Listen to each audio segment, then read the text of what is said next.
ആധാരം നടത്തിച്ചോ? നടത്തിച്ചു. അമ്മയെ കൊണ്ട് നിങ്ങളുടെ 4 ആളുടെ പേർക്ക് എഴുതിച്ചു വേട്ടൻ. ഇതിപ്പോ നിങ്ങളുടെ വീടാണ്. ഒരപേക്ഷയുണ്ട്. അമ്മയുടെ കാലം കഴിയുന്നവരെങ്കിലും ഇത് പൊളിച്ചു വെക്കരുത്. നമ്മള് 4 അല്ലല്ലോ, 5 ആളല്ലേ ഏട്ടാ? എന്ന് ആര് പറഞ്ഞു? ഇപ്പൊ കേട്ടില്ലേ? രവിയേട്ടൻ ഗോവിന്ദന്റെ മോനല്ല, സ്വത്ത് മോഹിച്ചു വന്നൊരു ഫ്രോഡാണ്.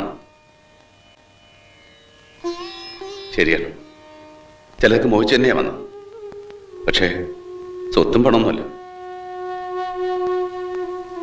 എന്റെ മക്കൾക്ക് വല്യച്ഛൻ, ഇളയച്ഛൻ, സുനന്ദമായി, ഗീതമായി എന്നൊക്കെ വിളിക്കാൻ, ഓണത്തിനോ വിഷുവിനോ ഒക്കെ ഒന്ന് നാട് കണ്ടു പോവാൻ. ഇനിയിപ്പോ ഒരു കാലത്ത് ഞാനില്ലാണ്ടായാല് അവരെന്തെങ്കിലും തെറ്റ് കാണിച്ചാൽ ആ തെറ്റൊന്ന് ചൂണ്ടിക്കാണിക്കാൻ, ഒന്ന് ഗുണദോഷിക്കാൻ. ഇളയച്ഛനും അമ്മായിമാരും സാരില്ല. ഞങ്ങളുണ്ടാവും ഏട്ടാ, എന്നുണ്ടാവും. ഏട്ട പോകരുത്.